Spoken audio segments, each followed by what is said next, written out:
Les enfants sont la richesse du Vietnam, mais beaucoup n'auront pas accès aux études. L'école se fait en vietnamien, alors que les enfants des ethnies minoritaires ne parlent que leur dialecte régional. Certains enfants aident leur famille au champ au lieu de faire leurs devoirs. Ils quittent l'école très tôt, avant d'être diplômés, pour travailler.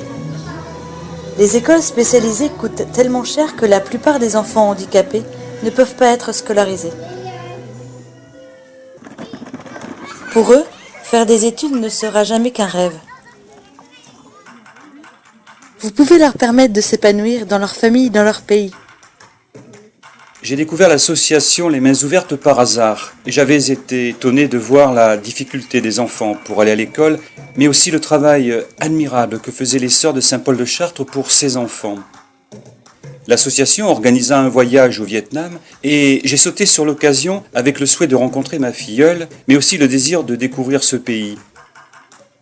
À Chandon, la première rencontre avec ma filleule Kieu a été émotionnellement très forte pour elle comme pour moi. J'ai appris que grâce à mes dons, elle pouvait aller à l'école tous les jours. Auparavant, elle n'y allait que très rarement, en fonction des ressources dont disposaient ses parents. J'ai rencontré ma future seconde filleule lors de notre visite à Buen Matot, qui est une école pour enfants handicapés. Dans les centres soutenus par l'association, les petits apprennent le vietnamien dans les maternelles. Les enfants sont nourris, logés, soignés et habillés. Les sœurs qui tiennent ces centres accueillent des centaines d'enfants délaissés, handicapés ou qui vivent trop loin d'une école. Les handicapés reçoivent des soins et de l'attention. Des cours sont dispensés en braille ou en langage des signes. Ces jeunes reçoivent une formation professionnelle.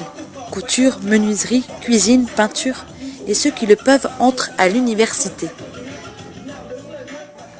Je m'appelle Thị Trâm Vi, fille parrainée par l'association Les Mains Ouvertes qui m'a aidée tout au long de mes études primaires, secondaires et universitaires. J'ai du mal à croire que ma vie est si belle.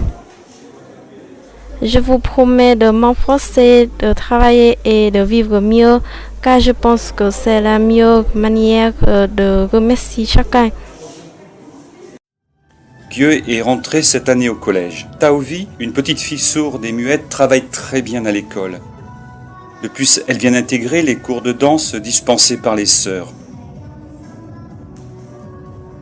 L'association vous propose de prendre en charge un de ces petits. Avec seulement 24 € par mois, vous allez changer une vie. Votre filleule vous écrira et vous pourrez lui répondre, lui envoyer des cadeaux et même le rencontrer.